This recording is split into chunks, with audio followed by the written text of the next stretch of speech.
Regis Antônio Coimbra.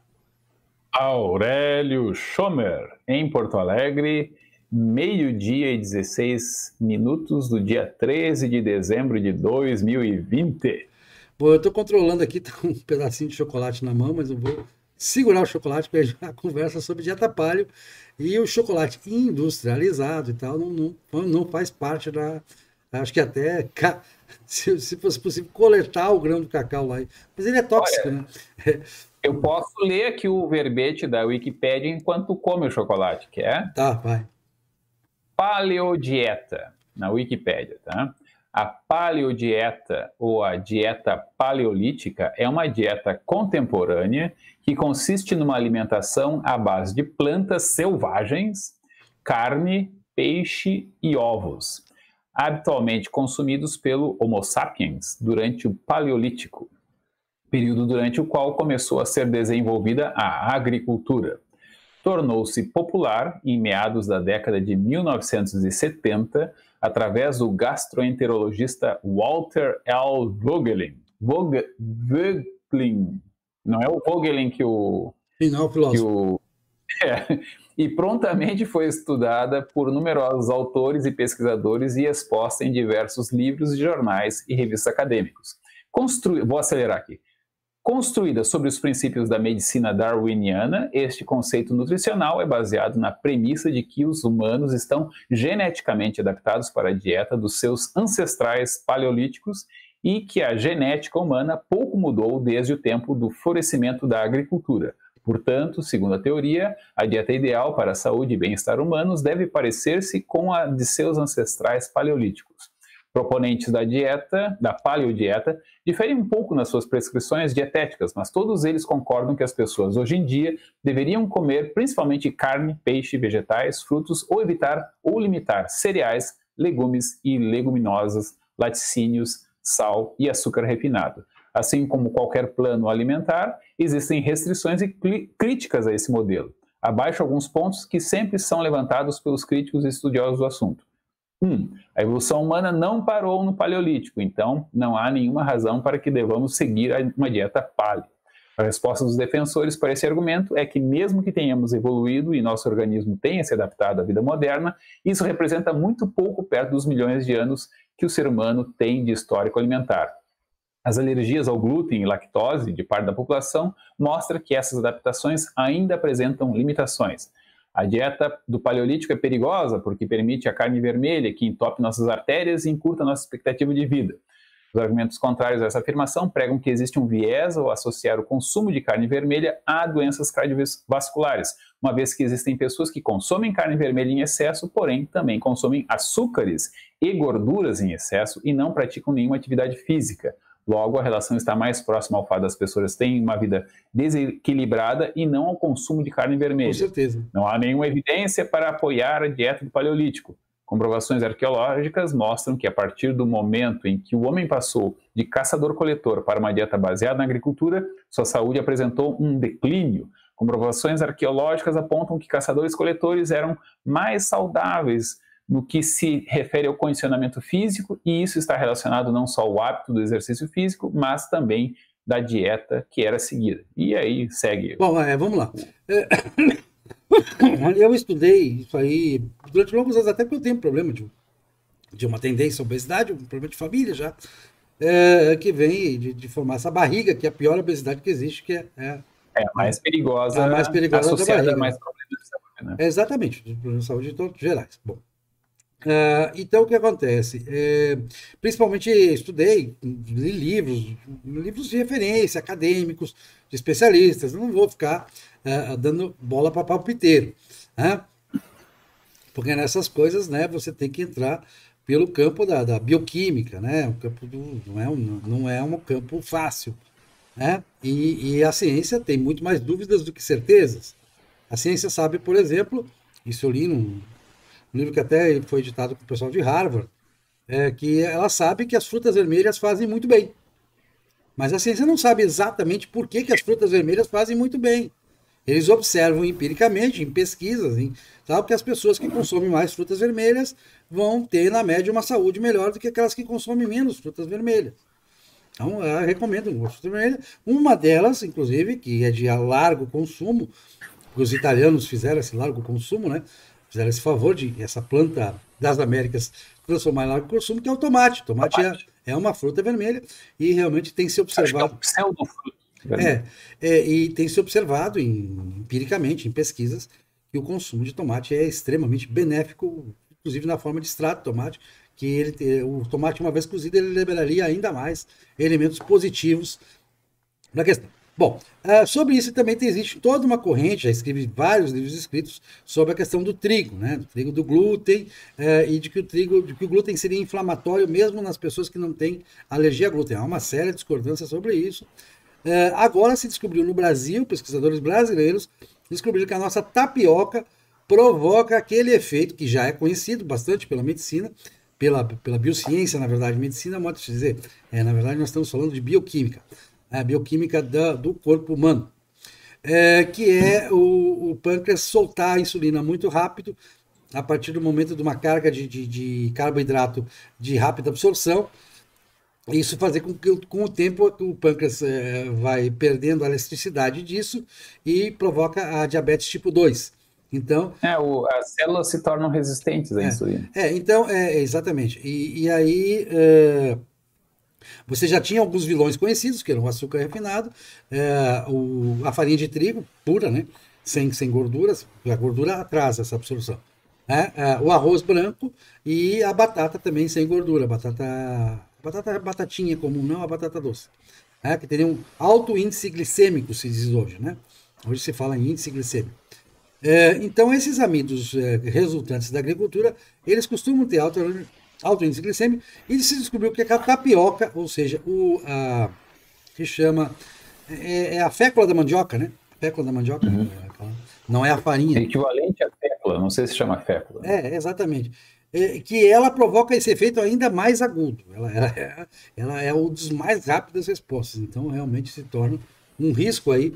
Claro que geralmente aqui no Nordeste se come a tapioca junto com alguma coisa gordurosa, com alguma carne, com alguma coisa. Então, isso atenua o efeito. Mas se você comer só a tapioca, vai ser um problema. Assim como toda a questão do carboidrato, do excesso de carboidratos, isso lá o FDA nos Estados Unidos, nas pesquisas deles lá, foram chegando à conclusão cada vez mais de que o problema não estava na gordura nem na proteína, que a epidemia de obesidade, que é uma questão que chegou ao Brasil, chegou fortemente a epidemia de obesidade, nós temos uma epidemia de obesidade muito grande, é baseada no consumo excessivo de carboidratos, especialmente de carboidratos de alto índice glicêmico. Nós temos carboidratos na cenoura, mas a cenoura, por exemplo, tem um índice glicêmico muito baixo. Então, tem menos quantidade total também menor. A quantidade menor, e além de ter menor, ainda se você pegar, comparar o arroz branco, por exemplo, com a cenoura vai te entregar um índice glicêmico menor na mesma quantidade de carboidratos, né? E aí isso tudo carreia para o paleo. Já existe pesquisa científica clara, estatística, porque essa pesquisa não é fácil de ser feita. Ela tem que acompanhar os hábitos alimentares, criar grupos de controle, uma série de coisas. No Brasil se faz muito pouco, inclusive. Isso aí geralmente são os americanos, são mais obcecados, os europeus também fazem. Já existe pesquisa para a dieta paleo. E a conclusão que ela chegou é que ela provoca um pequeno, discreto, mas importante emagrecimento, de 1 a 2 quilos anuais. Tá? Entre você consumir a mesma quantidade de calorias paleo e a mesma quantidade que consumiria, quer dizer... Em 80 anos a pessoa morre, né? Não, claro, os efeitos acontecem nos primeiros anos, a pesquisa não foi feita com 80 anos de duração. Mas faz todo sentido, faz sentido, sem dúvida nenhuma. As descobertas arqueológicas também fazem sentido. Hoje se sabe, já há pesquisas de arqueologia, dizendo que os caçadores-coletores viviam mais tempo, em média, do que os agricultores, embora isso de vida natural, porque o caçador-coletor, evidentemente, estava exposto a mais perigos, por ele ter que fazer uma migração muito grande, ele podia ser devorado por feras, ele podia ser objeto até de... Não, guerra não, a agricultura provocou mais guerras, porque a agricultura, você delimita um espaço, né? Quando você delimita o espaço, vai uma disputa por esse espaço. Os Os coletores também têm questões territoriais, mas não Não é da eram mesma. tão graves, não eram tão graves, porque geralmente era uma humanidade muito rarefeita. O tempo anterior à agricultura, você tinha uma humanidade muito rarefeita. A agricultura vai permitir um aumento do número de pessoas por causa da acumulação. Lógico, isso aí a gente E sabe. a fixação à terra faz com que É, tu seja e, mais rigidamente e existem casos defensor também, dela. existem casos de várias pesquisas do mundo afora, mas nos Estados Unidos muito bem feitas, com povos caçadores-coletores que de repente foram expostos de uma hora para outra pelo contato com o homem branco, né, com o homem moderno, né? Não, homem branco não é correto, o homem moderno, expostos Com homem europeu. a uma dieta normal, variada, mas Ocidental. constante. Então eles engordaram terrivelmente, porque eles, pela seleção natural, eles permitiam acumular, o corpo deles era mais preparado para acumulação. Não, era econômico, né? Econômico, exatamente. Porque, como eles eram caçadores-coletores, eles tinham certas épocas do ano que eles passavam fome mesmo, passavam Se fome por muito. comer 2, 3 dias, claro. Exatamente. Então, o corpo deles, bom, na época que tem mais caça, que tem mais coleta, nós vamos acumular mais, vamos até formar gordura, para que a gente possa usar essa gordura. A função da gordura no corpo é essa, né? É entregar nutrientes para o organismo Nós continuar temos funcionando. até, nós ocidentais, a gente pode perceber que a gente tem essa gordura aqui, que é o pneu, né? É, Essa é uma gordura que é até meio difícil de queimar ela, né? é. E tem a gordura intravisceral, né? Que ela é mais fácil de queimar, só que a gente não queima nenhuma das duas, né? Exatamente, não queima porque a gente tem uma oferta de alimentos hoje excepcionalmente mais alta do que. Nós já não temos mais o problema das frutas da estação, porque quando a estação aqui não é a estação do hemisfério norte, vem importado, e por aí vai, né? A gente tem. E o mundo produz, depois da Revolução Verde, ele produz muito mais alimento do que a necessidade de consumo real, efetiva, da humanidade. Então, o alimento está mais barato para a grande maioria das pessoas, né? Nós tínhamos no Brasil, quem lembra, eu lembro da minha infância, nos anos 1970, o Brasil tinha problema de fome. Tinha problema de fome sério. Né? Inclusive, tivemos campanha até no começo dos anos 2000, fome zero e tal, porque nós tínhamos pessoas, claro, E a ainda. insegurança alimentar, né? Muito comum no Nordeste, na região longe do litoral, né? Era Tinha comum, seca. era comum. Era comum, não é mais comum. Você já tem Sim, vários. mas a insegurança alimentar, assim, as pessoas pensam, ninguém morre de fome no Brasil. De fato, ninguém morre de fome no Brasil. Mas tu tem uma saúde debilitada Não, pelo próprio estresse de o que eu vou comer amanhã? Ou o que eu vou comer não, no ou jantar? então não ter acesso a uma alimentação variada, que inclua frutas, legumes e carnes. Né? E para crianças isso era muito dramático, né? Bom, A gente tem muitas crianças subnutridas no Brasil, aquelas desnutrições clássicas, né? Tem 2 tipos, aquela da barriga grande ou a magrinha mesmo, né? Os veganos conseguem provar, os veganos e vegetarianos conseguem provar. Eles conseguem ter uma vida normal, com uma saúde normal, claro, tomando todos os cuidados, fazendo exercício. Não, consegue com suplementos, né? Com suplementos Sim, dá. com suplemento. Com suplementos dá, né? Aquela coisa e tal. Mas obviamente, o ser humano, isso, nenhum zoólogo discordaria disso, é um animal onívoro, ou seja, é um animal que consome, até porque caçador-coletor era exatamente isso. Era coletar espécimes vegetais, né? Selvagem, vegetal, com a caça do que seja animal. Né? E de, eventualmente, pegar e coletar um ovo também, que uma ave deixou lá meio descuidado, enfim, né? Matou a ave, pegou os ovos. Eventualmente que pegar o leite do nhaque, do negócio que passou, tem leite ali, vamos coletar aquele leite. Que domesticar o bicho, porque o iaque selvagem não vai deixar. O palio não inclui a maior parte dos laticínios, incluindo o leite. Nem leite. Embora inclua a manteiga, por causa que a manteiga realmente se provou. A manteiga foi uma das primeiras a ser submetida a um teste de longo prazo, né, naquele grande estudo americano, Nursey, né? Que eu esqueço o nome completo desse estudo, que foi feito. Não conheço. Foi feito durante 30 anos. Foi ali que se descobriu a chamada gordura trans, que era o processo que forma a margarina, né? A gordura vegetal hidrogenada. hidrogenada. Que se descobriu que ela era extremamente nociva ao sistema circulatório, né?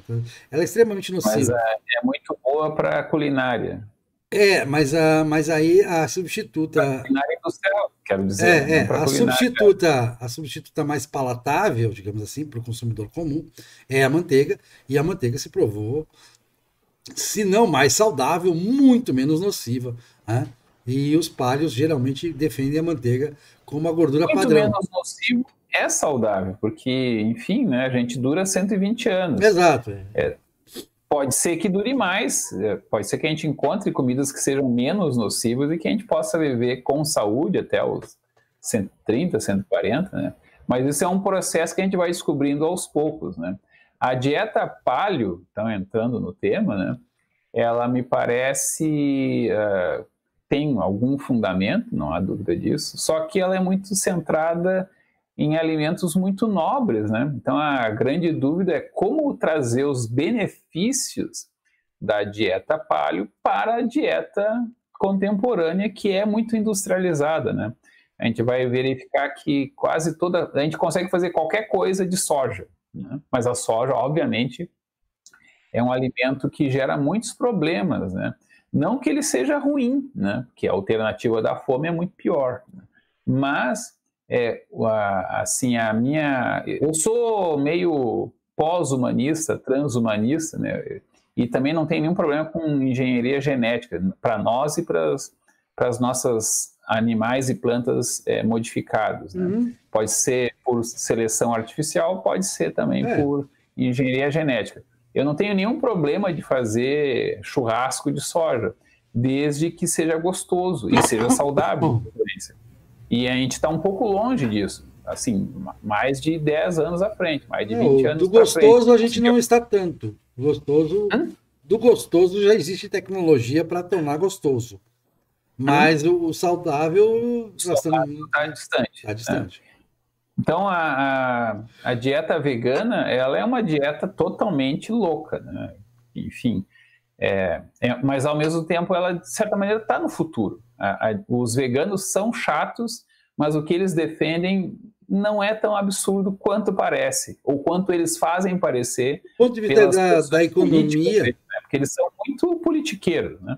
E muito chatos mesmo. Mas, assim... Uma dieta feita com vegetais que sejam modificados, aí já não vão gostar muito, né? Geneticamente modificados, ou pode ser também por seleção artificial, assim, se o ciclo de vida é curto, dá para fazer muitas experiências interessantes. Pode ser que a gente consiga, inclusive em quantidades industriais, fazer alimentos mais seguros, mais saudáveis, né? Mais voltados para a nossa plenitude, né? Para a gente viver o melhor possível por mais tempo, né? E comendo coisas gostosas, né? Que faz parte, então, das razões pelas quais a gente vive, né? Porque é para poder ter boas experiências, né? A comida eu acho que é uma questão importante. Não, mas eu vou sair daqui, eu vou para um churrasco, né? Que é assim, é uma carne vermelha com carvão, né? Que com elementos tóxicos, o churrasco é tóxico porque a fumaça é tóxica.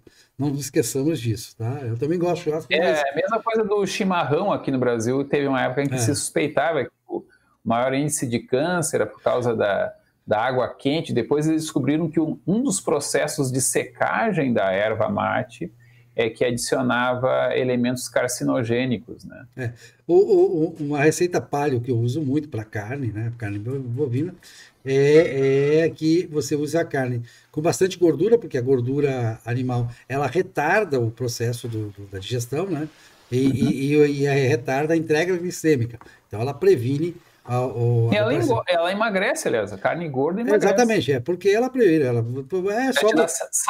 Ela te gera saciedade, né? O que aí no sul chama costela, aqui chama chupa-molho, né? Que é a costelinha. Chupa-molho? Chupa-molho. Também existe a costela de ripa, mas é outro corte, e existe a costela tradicional, que é outro corte também. Aqui a gente também fala de costela de ripa. Tá, então, mas existe o chupa-molho, que eu gosto muito do chupa-molho, que é a parte mais dura. A parte dura que vem com aquela pelanca também braba, e com aquela capa de gordura triste, né? Maciça, robusta. Né? E aí boto aquilo na panela com água, simplesmente, né? Deixo cozinhar e, claro, depois a manteiga só vai entrar no final, para que a manteiga não perca as suas características e para que tenha um pouco de saborização, para não ficar tão... Né?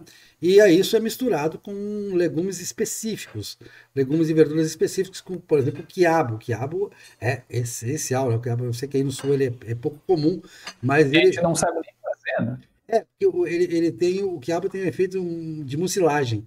Ele tem um efeito natural de mucilagem, que não faz mal nenhum, né? Que é aquele que... É a baba do quiabo, que você come o quiabo inteiro, põe o quiabo inteiro. E ele tá lá dentro, né? E aí, quando ele chega no estômago, ele faz aquela massa que ocupa o espaço do estômago e retarda o aparecimento da fome novamente, né? E aí, alguns outros elementos que eu coloco, como o chuchu, por exemplo, como a Ele abobrinha. mata a fome, então. Como a abobrinha, como a cenoura, como o alho, como o gengibre, que também tem um efeito muito bom. Eu adoro gengibre. Eu compro muito gengibre já em conserva, né? Não compro gengibre. Eu compro o gengibre original. Eu procuro ser.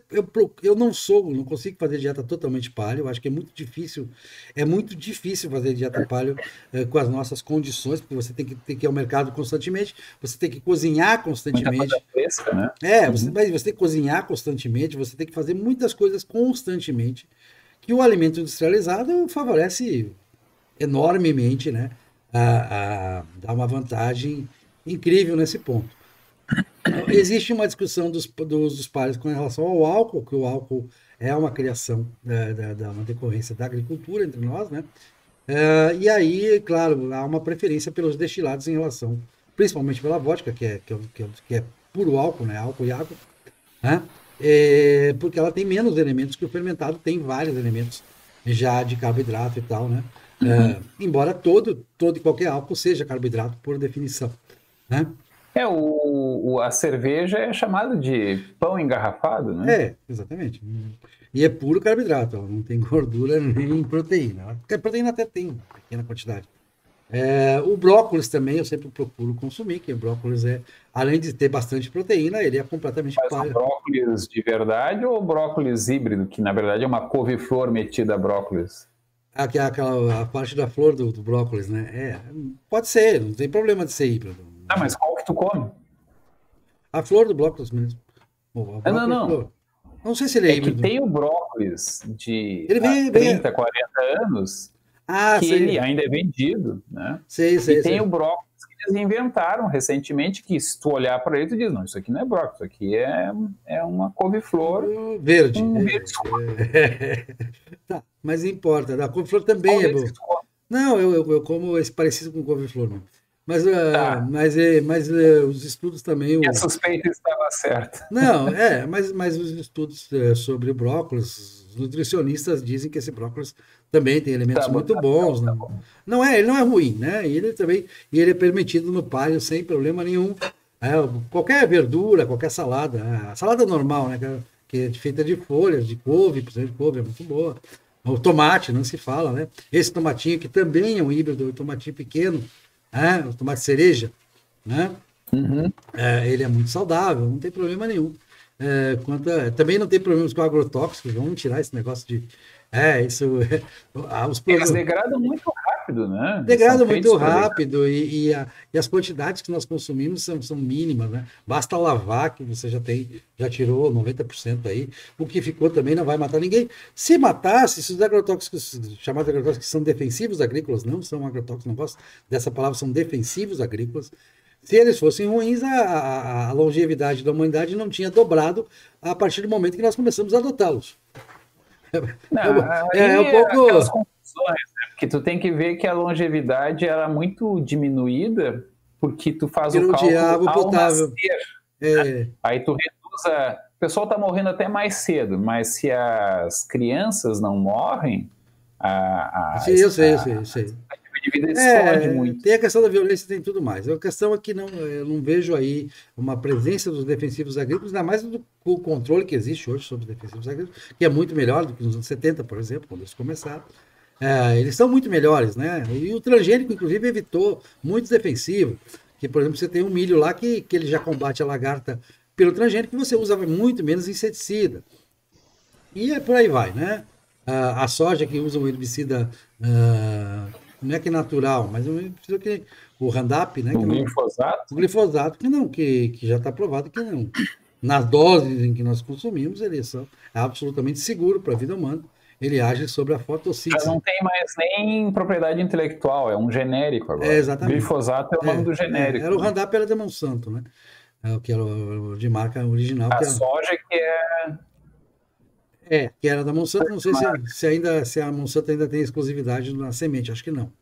Bom, não tenho certeza. Bom, o fato é o seguinte: a dieta paleo, a gente não é médico, nem nutricionista, nem eu, nem você, embora você esteja fazendo educação física, ela combinada com uma vida, porque ela também já convida isso, né? Porque convida pelo paleolítico, convida com que a gente se exercite muito mais, né? Eu gosto de fazer.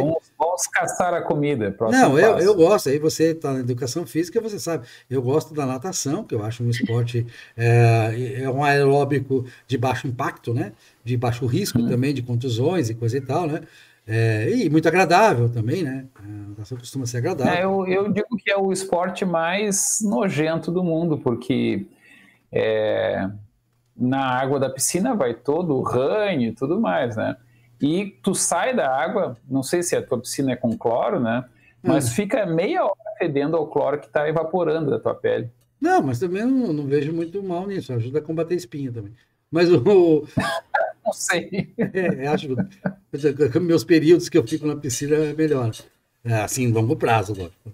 Eu pratiquei muitos anos de natação. E a hipertrofia? A hipertrofia realmente tem mostrado resultados benéficos na perda de peso, na saúde, porque ela altera o metabolismo, ela aumenta o metabolismo.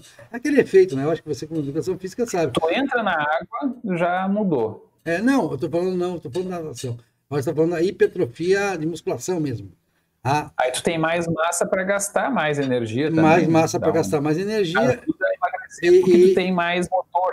E uma coisa que descobri é o seguinte: o exercício aeróbico passou um determinado tempo, aquele efeito de vasodilatador e tudo já passou. Já a hipertrofia e musculação, academia, como se diz, né? Essa palavra, eu sei que vem dos gregos, mas a gente confunde academia, universidade, com academia de musculação. Né? Mas essa musculação, basicamente a musculação voltada para a hipertrofia e não aeróbica, porque existe musculação aeróbica também, que você pega um peso menor, faz mais repetições, mais rápidas. Mais né? repetições. E aquela que você faz hipertrofia, que é um processo bem lento, menos repetições e uma carga de peso muito mais forte, né? A carga de peso, de preferência no limite que a pessoa consegue, ou próximo do limite que ela consegue erguer. Isso vai fazendo com que haja realmente um ganho muscular e que, principalmente, aquele efeito vasodilatador, aquele efeito do exercício, ele se prolongue no tempo, mais tempo. Né? Chega a provocar até, segundo estudos, por até 24 horas você continua com os efeitos daquele exercício. E isso tem tudo a ver com nossos caçadores-coletores, né? Que eles carregavam pedras para lá e para cá, eles faziam, eles se movimentavam muito. Eu não sei, né? Mas não, ele tinha, porque acontece o seguinte: o caçador-coletor, quando ele mudava, ele tinha que construir sua casa, sua proteção o tempo todo. Ele tinha que construir e reconstruir. Então ele usava mais os músculos dos braços também, claro, eu não sei. Sabe quem carregava as coisas pesadas para os caçadores-coletores? Né? Nem sempre, depende da tribo, isso aí não... Quem carregava? Não, os tupis, que não eram caçadores-coletores clássicos, eram agricultores, as mulheres faziam todo o trabalho, todo o trabalho. Não é só nos tupis. Eu sei que não é só nos tupis, mas nas tribos caçadores-coletores isso varia muito, Regis, não sejamos injustos com nossos antepassados. Não, já foi feito estudo que as mulheres, elas realmente elas não têm a potência. Então, exercícios que exijam grande liberação de grande energia em curto espaço, muito violento, as mulheres geralmente saem em grande desvantagem em relação aos homens. Não quer dizer que não possam fazer e que não devam fazer. Mas as mulheres são muito melhores em trabalhos assim que exigem um esforço constante por longos períodos. Repetitivo. Então, até carregar peso, parece que as mulheres se saem melhor. Não um peso absurdamente alto, mas um peso... ninguém aguenta. Ninguém aguenta. Mas um peso significativo até para a proporção do peso corporal de uma mulher, que geralmente é bem menor que a de um homem, elas têm uma capacidade maior do que a dos homens. Então, é como se houvesse realmente uma divisão do trabalho, vamos dizer assim, condicionado ao sexo, né? As características ao dimorfismo sexual da nossa espécie. As mulheres geralmente é quem carregava a lenha e tal. Tem que carregar uma coisa muito pesada. Aí chamava o homem. Mas, de qualquer maneira, os nossos antepassados, caçadores-coletores, que existem contemporaneamente, diga-se dizer que ainda existem tribos isoladas caçadoras-coletoras. Né? O processo, a agricultura só chegou à maioria das populações alguns séculos para cá. Não? É uma série de questões de saúde que pioram com a agricultura e com a vida moderna. Uma delas, por exemplo, é a dentição, né? A dentição dos agricultores é bem pior, né? O uso do pão, hoje em dia não tem mais esse problema, mas é o amido, né? O pão era moído com uma pedra, deixava muito resíduo dessa pedra que usava para moer, e aí os dentes dos agricultores, eles eram gastos, eles não eram tortos, não tinha problema de dente nascendo fora do lugar, mas eles eram muito gastos, né? E aí com a alimentação industrializada e muito cozinhada e tudo mais, aí sim, aí os dentes começaram a ficar tudo torto, a mandíbula ficou muito pequena, tem o problema dos sisos, né, que poucas pessoas têm lugar para botar os sisos. Porque ela se transforma em órgão vestigial. Os dentes se transformam em órgão vestigial. É epigenético isso, né? Porque, na verdade, é o ambiente que, dando, então, alimentos muito mais moles, né, faz com que a própria arcada seja menor, e a questão da mistura também, né? O pessoal de origem africana, como eu, por exemplo, tem dentes grandes, mas como tem cruzamento com europeus, aí tem a arcada também menor. É uma combinação dos dois problemas. Bom, de qualquer maneira, uma coisa eu acho que é consenso hoje na nutrição global, é que esses alimentos industrializados com alta carga de amido e alto índice glicêmico, eles realmente, eles não fazem. Né? Nós não estamos adaptados a ele. A gente pode ficar comendo eles por mais 1 milhão de anos, de repente, né? E a gente pode se adaptar a eles. Ou, muito mais fácil, a gente pode selecionar alimentos aos quais o nosso organismo reage melhor, ou transformar alimentos que a gente pode modificar através de seleção artificial, ou até utilizando ferramentas como o CRISPR, né? Que permite lá fazer uma edição quase de recortar pedaço do genoma lá e fazer alimentos que atendam mais às nossas necessidades, né? Por isso que eu brinco que os veganos são chatos, eles estão errados, eles são muito politiqueiros, mas eles têm uma coisa interessante, que é essa ideia de vamos comer coisas mais eles necessitam mais da tecnologia do que os adeptos da paleo, que não precisam tanto da tecnologia. Precisam também. Na verdade, vamos ser claros e diretos. Né? Hoje, se todo mundo resolvesse ser paleo, o sistema... Tem como? Não, o sistema produtivo levaria uma pequena adaptação, uns 2, 3 anos aí para adaptar, mas ele chegaria lá. Chegaria lá porque... Carne? Claro, porque você pode produzir 10 vezes mais frango, é só plantar mais soja e milho, que faz a base da dieta da engorda do frango. Você pode produzir mais boi. O Brasil tem uma produtividade de 1 boi por hectare, pode produzir 4. E por aí vai. Você consegue produzir mais oferta de carne. E dos tubérculos, então, nem se fala, né? Porque aí você pode produzir 1000 vezes mais cenoura no espaço de 1 ano. Se o sistema de agricultura global for desafiado a produzir mais cenoura ou mais brócolis, ele vai atender essa demanda. Em 5 anos não consegue. Consegue sim. A carne consegue. 5 anos? Consegue, é só, Regis. Nós temos as matrizes, nós temos os ovos, nós temos os frangos estão aí.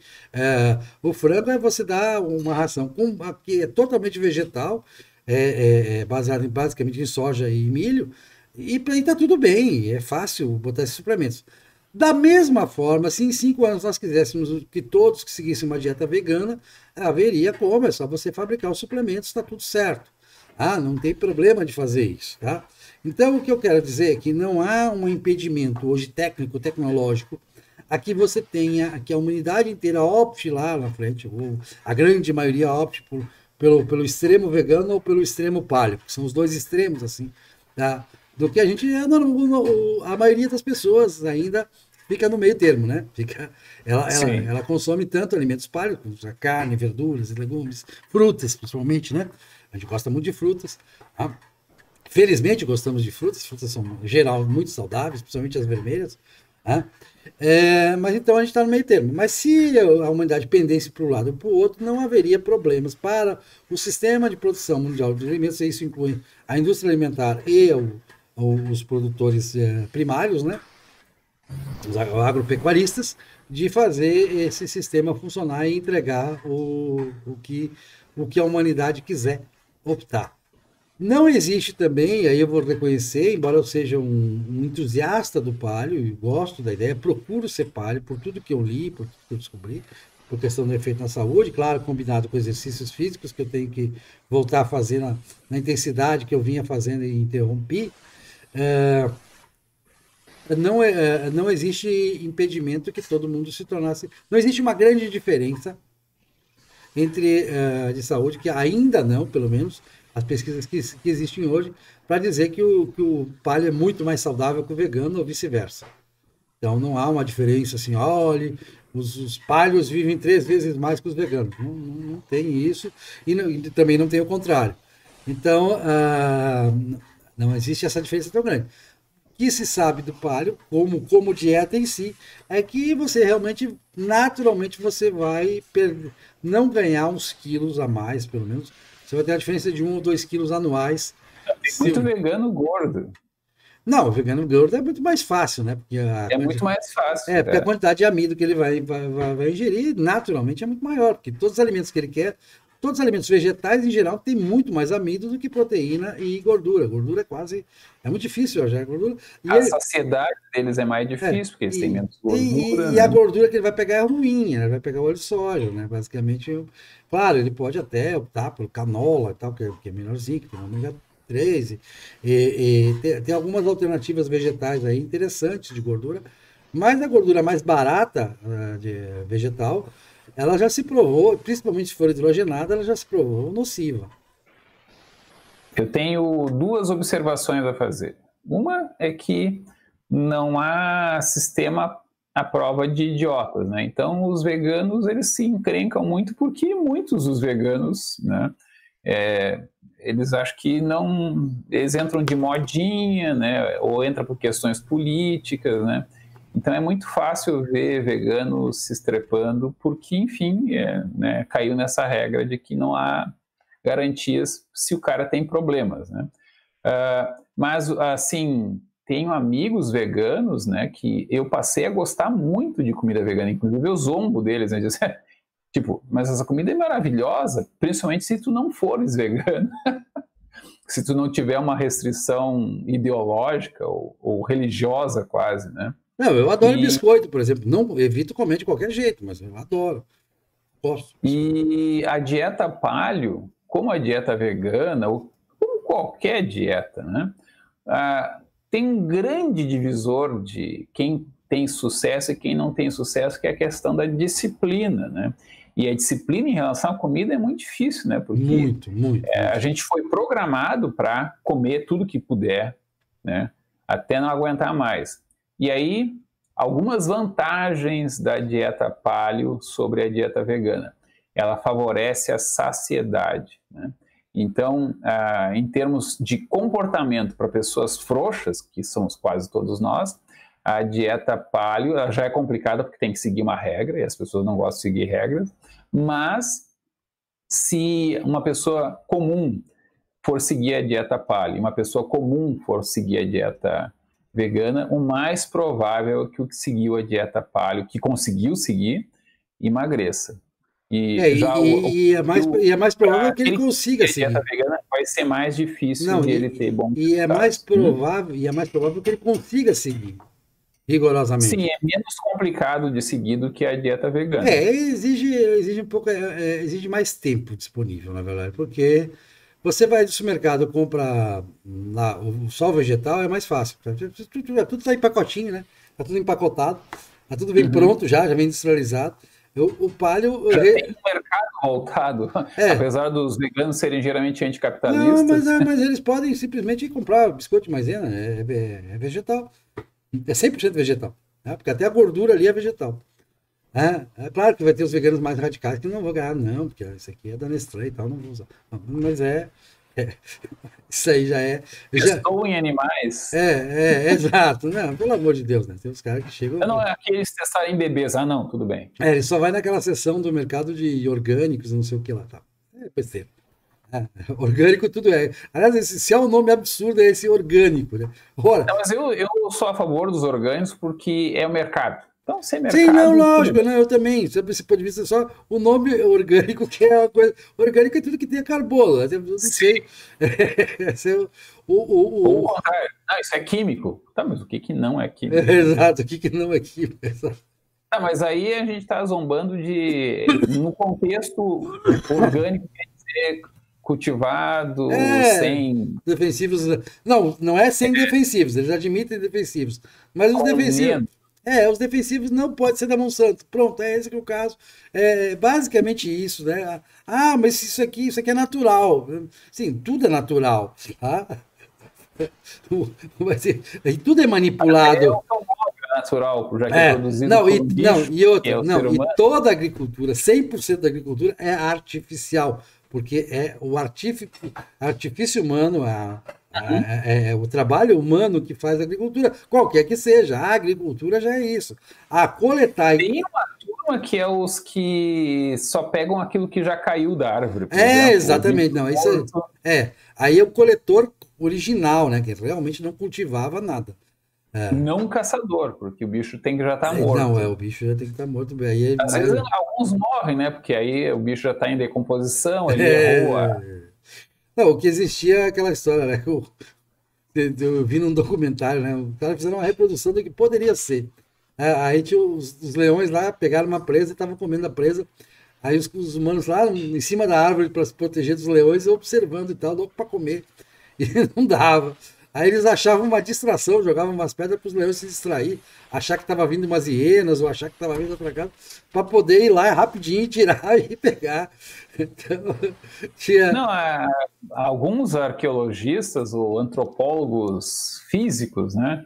Eles observam o seguinte: os seres humanos provavelmente, como eles usavam pedras, eles podiam quebrar os ossos longos, né, que os predadores e até mesmo os carniceiros não conseguiam comer. Então, a carcaça já estava toda lisa, vamos dizer assim, né? Aí os seres humanos ainda conseguiam quebrar os ossos e comer o tutano, né? E isso pode ter sido muito importante para o desenvolvimento do cérebro, que ele exige muita gordura e proteína, né? Mas principalmente gordura. Então, o desenvolvimento do cérebro humano parece que está associado a essa adição de gordura e proteína animal através desse artifício Não, de usar o ômega 3 mesmo. O ômega 3. E da pesca também. O ômega 3 está diretamente associado, está provado ao desempenho cerebral, ao desempenho intelectual. O bom consumo de ômega 3 faz diferença. Tanto que os veganos esclarecidos complementam a alimentação com ômega 3 aditivado. É que há tanto tempo a gente se complementa, né? Eu sempre brinco assim com os meus alunos. Hoje em dia, por exemplo, não tem mais o problema da radiação ultravioleta determinando a cor das pessoas, né? Porque, enfim, nas regiões mais, como é que se diz, mais equatoriais, tu pode dar suplemento de ácido fólico, e nas regiões mais meridionais pode dar suplemento de vitamina D, né? Se bem que a vitamina D está provado que o suplemento tem que ser muito suplemento para compensar o sol. Eu, na dúvida, tenho pegado o sol, mesmo correndo o risco de câncer de pele. É que a gente fica muito mesmo em Salvador, se bobear, o cara fica no ar-condicionado. Fica 100%. O ar-condicionado favorece. Não, e olha, Salvador não tem um clima muito quente. Na verdade, a Porto Alegre é muito mais quente no verão que Salvador. Eu acredito. Não, Salvador nunca passa de 34 graus. É a máxima máxima. Porque nós somos uma Eu, como península. estou querendo perder peso, eu estou com ar-condicionado no 18 graus aqui. Eu vi que está no 23, né? Não, eu sei, mas o que acontece é o seguinte, para você ver a diferença. Não é porque nós somos uma península e as nossas águas oceânicas aqui são relativamente frias. Então, o fato de você estar numa península, estar e favorece os ventos, né? E tudo mais, e a influência do mar se torna decisiva, como se você estivesse no meio do mar. Então, quem vai determinar o clima é o mar e não tanto as terras em volta, né? Bom, mas voltando para a questão do palio, eu acho que o palio é mais fácil de seguir, o palio tem mais um equilíbrio maior nessa questão de gorduras, carboidratos e proteínas, né? Obviamente tem um equilíbrio maior. E favorece a saciedade também. Favorece a saciedade, não tem dificuldade de produzi-lo, a indústria não tem dificuldade, ao contrário do que você pensa, a indústria não tem dificuldade de produzi-lo hoje. Não. Rapaz, você sabe, com tecnologia, como é fácil engordar um boi. E olha que um boi pesa 800 quilos. O bicho é grande. Ou um bode, então, um bode muito mais. O bode tem uma produtividade. O bode boi, por exemplo, um bode voltado para carne, ele tem uma coisa. O frango é máximo. O frango tanto é que é muito barato. É muito barato. O porco também. Um porco fantástico. É fácil de produzir. Não sei se não seria mais barato ainda produzir algum tipo de lagartão, porque como ele é de sangue frio. Não, existe já. Menos Existe no Brasil. Se manter vivo. Mas é que o frango é tão rápido, né? Existe no Brasil a criação do jacaré. Tem a criação do jacaré no Brasil. O jacaré Isso, jacaré. E temos os peixes criados em muito peixe. Mais produtivo ainda, em maricultura. Porque ele não suporta o próprio peso. Na verdade, o que está se testando nas mariculturas do Brasil, para o camarão e para peixes, tá? E que pode ser revolucionário, é começar a os acostumar a comer vegetais. E insetos? Não, tá, mas principalmente vegetais. Que é a forma mais barata, é mais barato que inseto. Você, por exemplo, ração baseada em farelo de soja para peixe. Se você der agora para o peixe normal, ele vai morrer, ele não vai aguentar. Ele não está adaptado. Porque ele é carnívoro, né? A maior parte das espécies de peixe são carnívoros. Não dá. Não dá. É a mesma coisa que você dá para um leão no zoológico. Você não vai dar farelo de soja para ele vai ter sérios problemas de saúde. Olha, leão acho que até aguenta. É capaz de aguentar, mas não vai ser a dieta ideal dele, de jeito nenhum. Então, já se faz experiências em maricultura, substituição parcial, porque a farinha de peixe, a farinha que é usada geralmente como alimento, se tornou muito cara, porque o mar está menos piscoso. Tudo. Mas, enfim, eu acho que a gente tem soluções tecnológicas não faltam para alimentar a humanidade. Então, nós estamos na época de fazer opções de acordo com as nossas conveniências, com as nossas preferências. Eu não tenho nada contra que seja vegano, seja como for. Eu, particularmente, simpatizo com a dieta paleo, acho que ela vai me dar uma qualidade de vida melhor, né? E vai ser mais compatível com o programa de exercício que eu quero, com o programa de peso que eu quero. E acho mais fácil sustentar uma dieta paleo, embora é muito difícil também, porque também tem o social, né? Você é convidado para um almoço, lá e tem um arroz lá, o cara fez um macarrão gostoso, de vez em quando. O pão também é uma coisa irresistível. Eu adoro pão, eu sou maluco por pão. Se eu pudesse, assim, se não tivesse nenhuma restrição, eu comeria só sanduíche pro resto da vida, que eu adoro sanduíches, né? Não só pode, mas tu vai ter que virar maratonista. Mesmo assim é muito glúten, né? Não, pode gastar umas 5.000 calorias por dia. Né? Não, você pode gastar 5.000 calorias, mas você tem o problema da discussão em torno do glúten, se é inflamatório ou não. Isso não tem. Sim, tem que ver no teu caso, né? O quanto ele é inflamatório no teu caso. Exatamente, mas há uma briga internacional aí. Eu digo internacional, entre os cientistas, os bioquímicos que lidam com a questão nutricional, até que ponto o glúten é prejudicial para quem não tem alergia a glúten. Quem não tem. Como tu parece ser de ascendência europeia, é provável que tu seja mais adaptado ao leite e ao glúten. Mas, enfim, pode ter umas misturas aí. Não claro, sabe, exatamente. Que tem a lactose também, né? A leite eu adoro também. Eu sou um pouco intolerante à lactose, eu tenho uma tolerância limitada à lactose, mas Por que eu tenho? Eu compro leite, como é que se diz? sem lactose, né? E não dá nenhum problema. Sim, eu geralmente tenho uma tendência a engordar porque eu desde pequeno eu gosto de tudo. Eu gosto de 99% dos alimentos. Eu era difícil para comer quando criança, mas É, depois que eu eu gosto muito de cresci, todos, tá? Gosto muito de todos. E já tem minha esposa que é sempre magra porque ela gosta de muito poucos alimentos em muito pequena poucos alimentos. quantidade. Em pequena quantidade. Então é constitutivo, né? Isso varia de Eu pessoa para gosto pessoa. hoje em dia de quase tudo, né? Mas eu consigo ficar sem comer sem problema. Se eu tiver que ficar 2, 3 dias sem comer, não passo nem mal. Jejum é uma boa dieta porque limpa e tal. Já existe experiências. A história das 12 horas, né? Eu Existe. faço a das 24 horas. Eu Ah, tento comer uma vez por dia, né? Geralmente após os exercícios. E para mim não dá problema nenhum. Esse meu café aqui é basicamente água com café, né? exato. E adoçante, que também é outra história. Teria que fazer um programa só para adoçantes. Aí tem uma discussão do meio paleo sobre o uso ou não do adoçante e que É o açúcar adoçantes. trans. Mas ele não é tão fatal, né? O aspartame não mata ninguém, né? Não, é que ele não consegue ser metabolizado porque não sei se é o caso da aspartame, mas a molécula ela é invertida e aí Não, não dá um problema. o problema dos adoçantes comuns, por exemplo, do refrigerante, que eu adoro Coca Zero, por exemplo. Me amarro em Coca Zero. Se a minha esposa deixasse, eu tomava uns 5 litros por dia.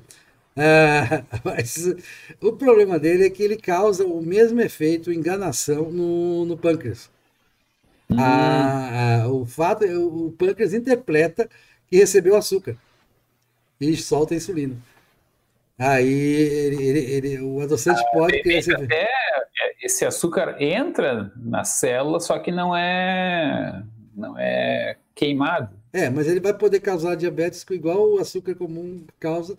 O açúcar É diabetes por resistência à insulina insulina, nas exatamente. células.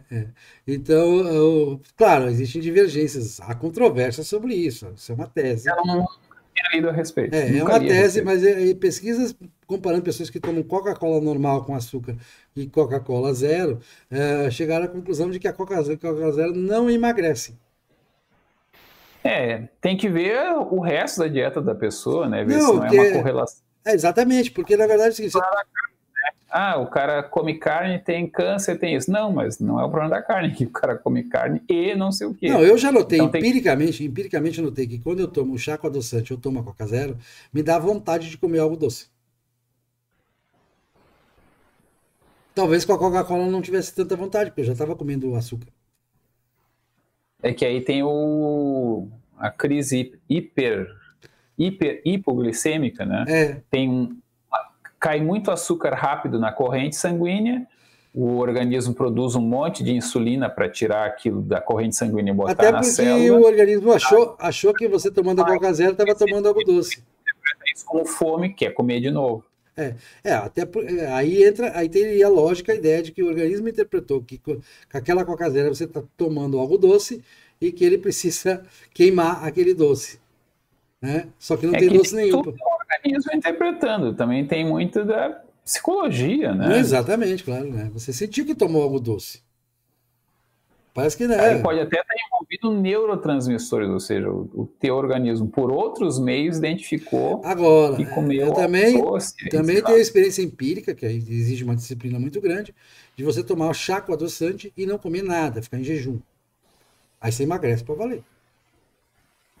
Não, eu tô na dieta, né? Eu tô na dieta do come uma vez por dia, então eu faço jejum de 24 horas Não, quase, isso aí ou de funciona. 23 horas, A de 12 horas já funciona. A de 12 horas já funciona muito bem. A experiência. exceto quando eu saio de noite, que eu geralmente almoço, né? E Aí, aí, quando vou sair, eu acabo tomando cerveja, que é só carboidrato, carboidrato. né? Beleza, meu caro. Então, estamos aí Eu tenho com. uma dieta pobre em carboidrato, exceto pela cerveja, que é só carboidrato. É, Mas dá para emagrecer tranquilamente, é só tu consumir menos do que tu não, lógico. ingerir menos do que tu gasta. E eu, É, como faço exercícios, né? É fácil gastar. E assim, não é tão não, mas difícil. não é. Alguns truques básicos, como por exemplo, caminhar um pouquinho mais, passar frio, né? No ar-condicionado. Não, né? até a história da Isso, piscina. tomar né? bebida gelada, de preferência, vai te a fazer piscina aqui gastar para reaquecer o organismo, né? E por aí vai. A água da piscina aqui do prédio é gelada, né? Então ela ajuda bastante a caloria. Tomar banho frio, mas aí ninguém vai querer. Não, tomar banho frio eu não aguento. Nem no verão eu tomo banho frio. Mas a piscina no inverno aqui, inverno em Salvador não é tão quente quanto se imagina. A piscina fica gelada de bater queixo, né? Então aí é bom, queima bastante também. Se tu está batendo queixo, está gastando bastante caloria. Com certeza, porque o corpo está numa reação desesperada para aquecer as extremidades, né? A bater queixo significa que o corpo está num esforço violento de aquecer as extremidades, aquecer a pele. E esse esforço violento, evidentemente, consome calorias. Mas a gente não pode se basear nisso, é o que dizem os nutricionistas, né? Os nutricionistas, ao contrário dos professores de educação física, que é o seu caso, os nutricionistas dizem que você pode fazer tanto exercício quanto quiser. Se você comer livremente, você vai sempre superar. Se você comer à vontade, você vai sempre superar o gasto. Se tu quiser, tu consegue comer 10 mil calorias por dia, né? E gastar só 8.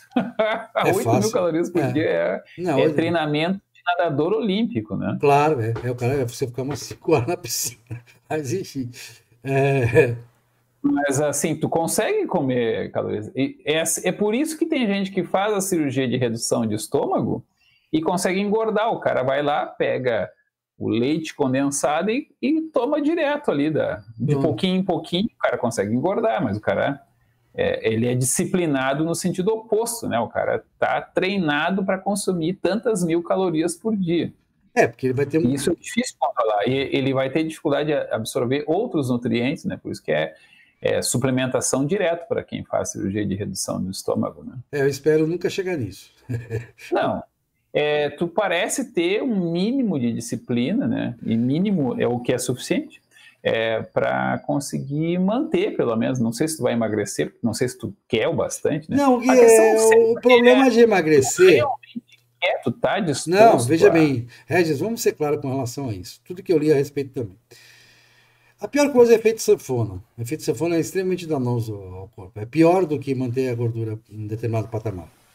300 quilos, não. Não, eu sei. Não, em determinado patamar não é obesidade mórbida. Eu estou falando de sobrepeso. Estou falando de sobrepeso. Eu estou na fase do sobrepeso. Não, nunca cheguei à obesidade mórbida. IMC acima de 35, né? Bom, o que acontece? Dentro dessa faixa aí do sobrepeso, do IMC acima de 25, abaixo de 35, é pior você fazer o yo-yo diet, que é aquela coisa de efeito sanfona, faz uma época faz a dieta, depois descuida e tal, do que você simplesmente manter um determinado peso. Vou pesar aqui 95 quilos, tá? Vou manter assim 95, vou para 98, uma faixa ali, né? E ter uma alimentação que seja mais fácil seguir e ter um programa de exercícios que seja mais fácil seguir. É importante que as coisas sejam fáceis, sejam práticas, porque a gente tem o resto da vida para levar. Não dá para... Eu não tenho tempo, eu digo sempre assim, eu não tenho tempo disponível para disciplinar 24 horas por dia meu programa de exercício e alimentação. Então, exige muita disciplina. E muita disciplina vai exigir muito tempo. Então, eu procuro fazer o que é possível dentro de uma orientação. Qual é a orientação? Esse exercício aqui é melhor, essa alimentação aqui é melhor, beleza. Vou evitar o macarrão, entendeu? Pronto. Se eu posso... evitar macarrão, arroz, alimentos que têm índice glicêmico alto. Nem é questão de quanto calórico eles são bastante calóricos. Mas assim, eles jogam glicose muito rápido na corrente sanguínea, isso que leva aquele problema da oscilação de hiper. Que vai fazer, que vai levar você a consumir mais e mais e mais e mais, vai dar mais e mais fome. Então, tu pode comer massa, sentir fome e não comer depois, tu vai emagrecer. O problema é que a maioria das pessoas não se controla. Eu acho que tu é uma dessas pessoas. Não, o macarrão mesmo me dá uma fome depois desesperadora. Isso, mas tu poderia resistir a ela. Sim, mas é difícil. Então eu prefiro evitar. É difícil. Prefiro evitar. O que os nutricionistas brigam às Meu vezes. pai fala muito mal do miojo, né? Diz que o miojo é a bomba japonesa, né? Porque ele seria mais rápido de absorção ainda. Com disciplina não tem problema. O problema é que nós, em média, não somos tão disciplinados assim. Exatamente. Agora eu tenho que terminar aqui o programa, que estão brigando para eu ir para a minha dieta paleolítica pampeira. Tá ótimo, maravilha. Até a próxima. Até a próxima. Peraí, já desligou ou não? Não. Ó, vou mostrar aqui que eu não tô muito gordo. Ó, tô... Tá bem. Eu vi antes, a gente já notou. Eu não vou mostrar. Bebendo cerveja, né? Eu não vou mostrar. Que é carboidrato. Beleza, grande abraço. Abraço. Até a próxima.